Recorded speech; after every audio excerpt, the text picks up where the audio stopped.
Assalamualaikum warahmatullahi wabarakatuh. Marilah kita menyimak hikmah dan filsafat dalam Al-Quran.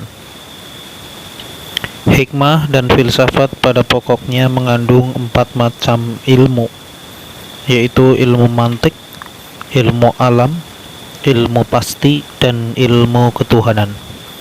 Termasuk ilmu alam itu ialah ilmu kimia, ilmu kedokteran, farmasi, ilmu hewan, dan ilmu mekanika serta ilmu falak atau geografi.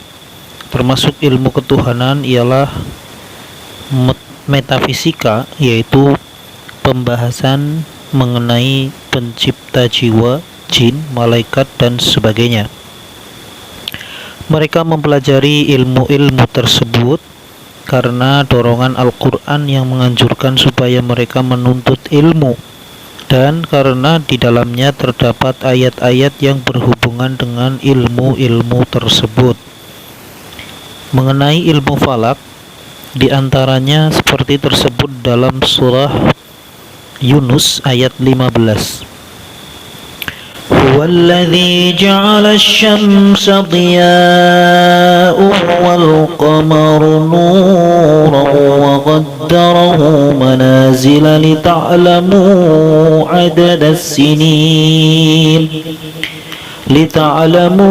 عدد السنين والحساب ما خلق الله ذلك إلا بالحق يفصل الآيات لقوم يعلمون. Dialah yang menjadikan matahari bersinar dan bulan bercahaya, dan ditetapkannya manzilah-manzilah atau tempat-tempat bagi perjalanannya, supaya kamu mengetahui bilangan tahun dan perhitungan. Allah tidak menciptakan yang demikian itu melainkan dengan hak. Dia menjelaskan tanda-tanda kebesarannya kepada orang-orang yang mengetahui. Dalam surat 36 yaitu Yasin ayat 38 sampai 40.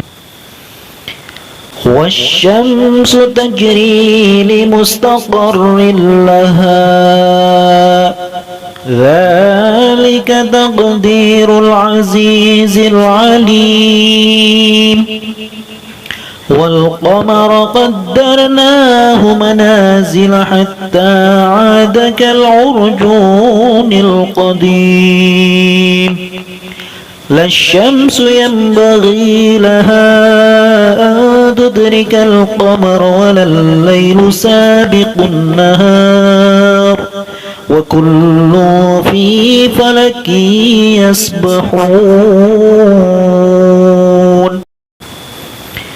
Dan matahari itu berjalan di tempat peredarannya.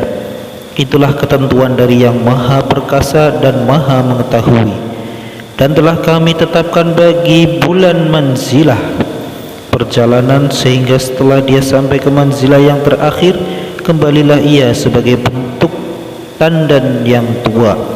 Tidaklah mungkin bagi matahari mendapatkan bulan, dan malam pun tidak dapat mendahului siang, dan masing-masing beredar pada garis edarnya. Yang mengenai ilmu hewan seperti tersebut dalam surah 16 yaitu An-Nahl ayat 66. Wa inna lakum fil an'ami la'ibrat نسقيكم مما في بطونه من بين فرث ودم لبنا خالصا سائغا للشاربين. Dan sesungguhnya pada binatang ternak itu terdapat pelajaran bagimu.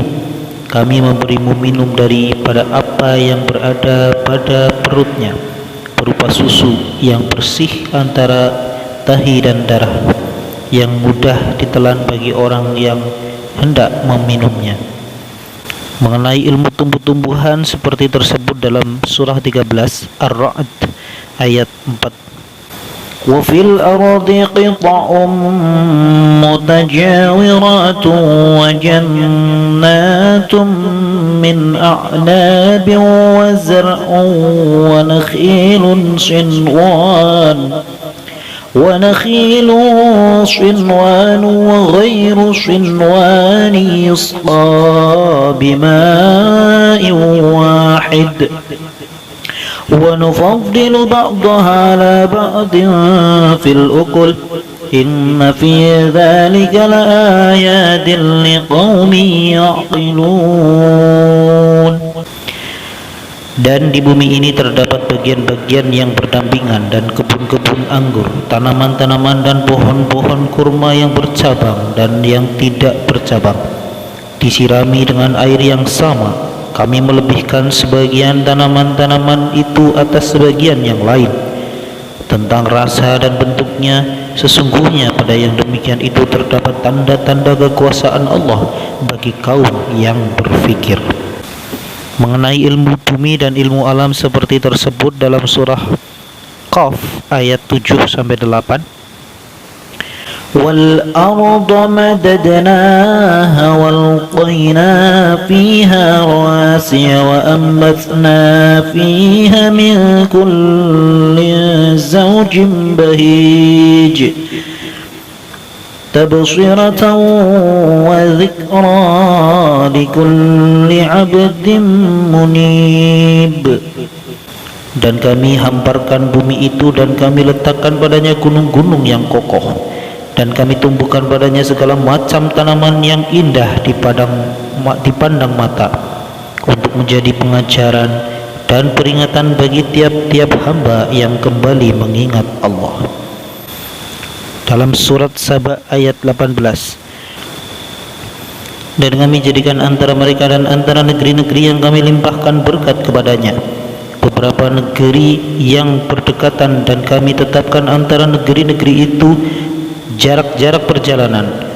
Berjalanlah kamu di negeri-negeri itu pada malam dan siang hari dengan aman.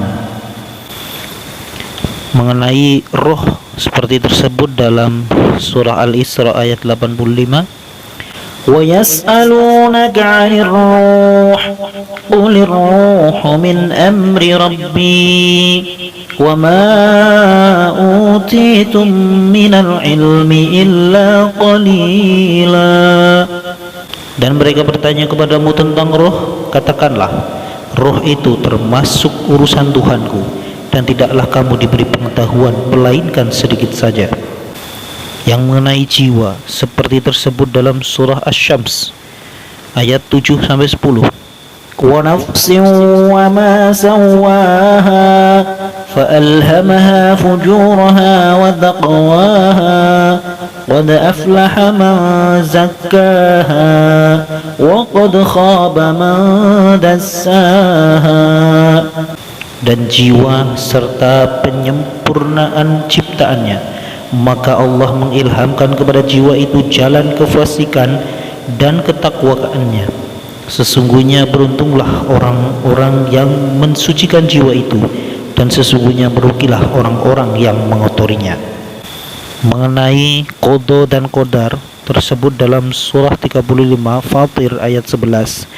Wallahu khalaqakum min turabin thumma min nutfatin thumma ja'alakum azwaja وما تحمل من أنثى ولا تضع إلا بعلمه وما يعمر من معمر ولا ينقص من عمره إلا في كتاب إن ذلك على الله يسير.